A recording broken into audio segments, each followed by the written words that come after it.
നല്ല അടിപൊളി മുരിഞ്ഞ പേപ്പർ ദോശ കഴിക്കാം. അപ്പം ഇന്ന് സൺഡേ രാവിലെ ഞാൻ ഉണ്ടാക്കിയതാണ്. എന്താണ് നിങ്ങൾക്കൊക്കെ രാവിലെ സ്പെഷ്യൽ, സൺഡേ സ്പെഷ്യൽ എന്താണ്?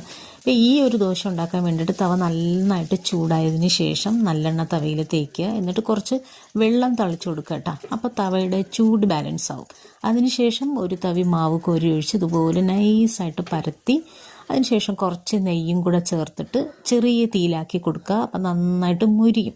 അതിനുശേഷം ഒന്ന് മറിച്ചും കൂടെ ഇട്ട് കൊടുക്കുക. മറിച്ചും കൂടെ ഇടുമ്പോഴാണ് ആ ഭാഗവും കൂടെ നന്നായിട്ട് മുരിയുന്നത്.